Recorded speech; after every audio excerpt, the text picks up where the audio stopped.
Hello guys, first మనం pans రెండు తీసుకోవాలి.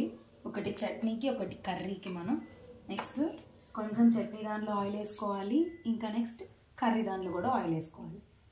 ఈక్వల్ అమౌంట్లో ఆయిల్ వేసేసుకున్న తర్వాత వీటిని మంచిగా హై టు మీడియం ఫ్లేమ్లో అడ్జస్ట్ చేసుకుంటూ నూనెని కాగనివ్వాలి. ఫస్ట్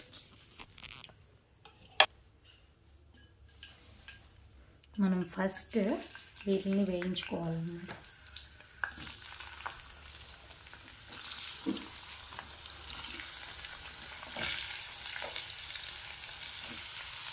ఇవన్నీ రిచ్ గాడ్ యొక్క తొక్కులు. ఇది చాలా ఫైబర్ ప్లస్ ఐరన్ వస్తుంది మనకి, గ్రీన్ లీఫీ వెజిటేబుల్ కాబట్టి. ఓకేనా? ఓకే.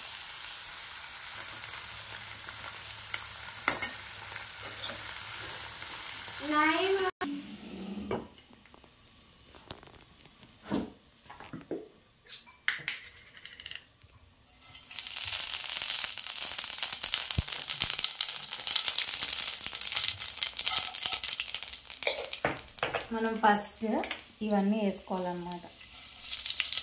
తాలింపు దినుసులు అన్నీ వేసుకున్న తర్వాత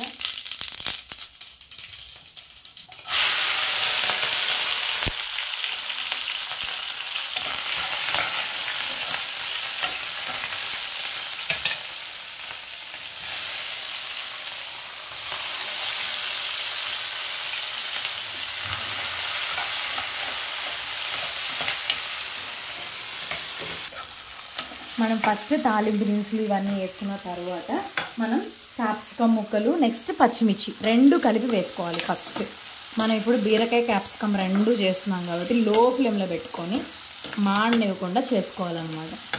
ఓకేనా? టమాటో కూడా వేసుకోవాలి మనం కొంచెం. ఓకేనా? మంచిగా కలుపుకోవాలి. టమాటా మెరిగేదాకా మనం మూత పెట్టుకోవాలి. ఇలా మూత పెట్టేసుకోవాలి.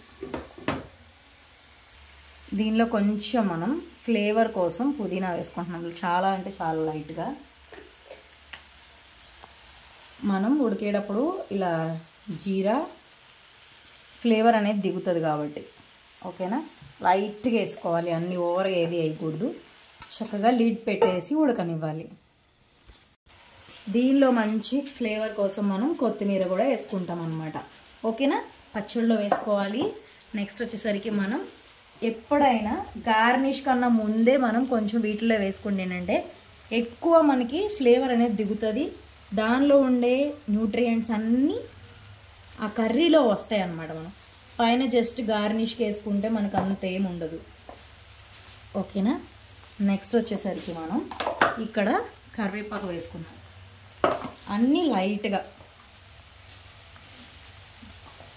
ఒక 2-3 రెమ్మలు అట్లా. ఓకేనా? ఇది కూడా అంతే. చట్నీలో కూడా మనం సేమ్ చాలు. ఓకేనా? నెక్స్ట్ మనం ఇట్లా కట్ చేసుకున్న టొమాటోస్ని కూడా నీట్గా దీనిలో వేసేసుకోవాలన్నమాట. ఓకేనా? చక్కగా నీట్గా వేసేసుకొని మనం ముందు మగ్గ పెట్టేసుకోవాలి. ఇంకా ఫుల్గా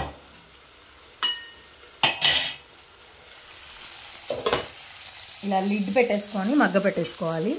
నెక్స్ట్ ఇలా కర్రీని మొత్తం నీట్గా తిప్పేసుకొని ఇప్పుడే మనం వేసేయన్నీ వేసేయాలన్నమాట. అప్పుడే ఈజీగా మగ్గుతాయి. ఓకేనా? కొంచెం లైట్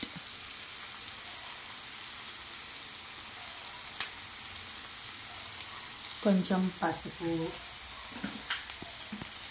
గట్టిగా ఉప్పు. ఎందుకంటే ఉప్పు కూడా మనం ఎక్కువ వేసుకోకూడదు.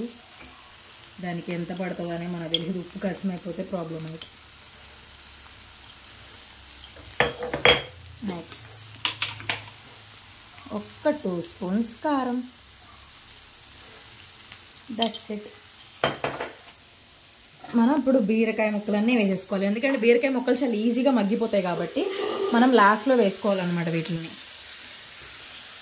చక్కగా వేసేసుకొని మొత్తాన్ని ఈ మనం వేసిన మిశ్రమం అంతా ఈ బీరకాయ ముక్కలకు పట్టేదాకా కలపాలి నీట్గా. ఇట్లా మనం సాల్ట్ వేసాం కాబట్టి ఈజీగా మగ్గిపోతాయి అన్నమాట.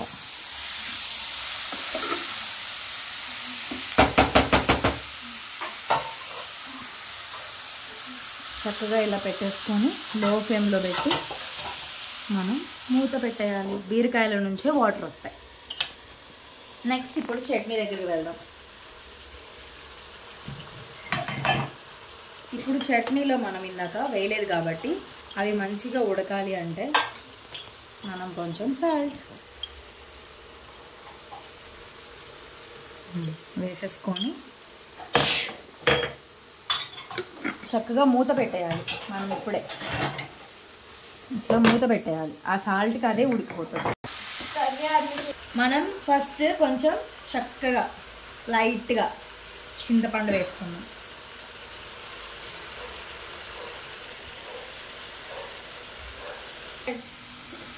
బీరకాయ చూసారా, మనం వేసి ఒక 2 మినిట్స్లో బీరకాయ చక్కగా ఉప్పు వేసాం కాబట్టి మగ్గిపోయింది. చక్కగా దీన్ని అప్పుడప్పుడు ఇలా కొంచెం స్మాష్ చేసుకుంటూ అనాలి. ఎందుకంటే కొంచెం మనకి అన్నంలో కలిపి కూడా గ్రేవీలా వస్తుంది కాబట్టి లైట్గా స్మాష్ చేసుకున్నాం అనుకోండి, ఆ గుజ్జు అంతా కొంచెం స్మాష్ అవుతుంది, మంచిగా మనం తినచ్చు. ఇలా బీరకాయ కర్రీ చేసుకున్నప్పుడు మనం బీరకాయ తొక్కులతో కూడా చట్నీ చేసుకుంటే ఫైబర్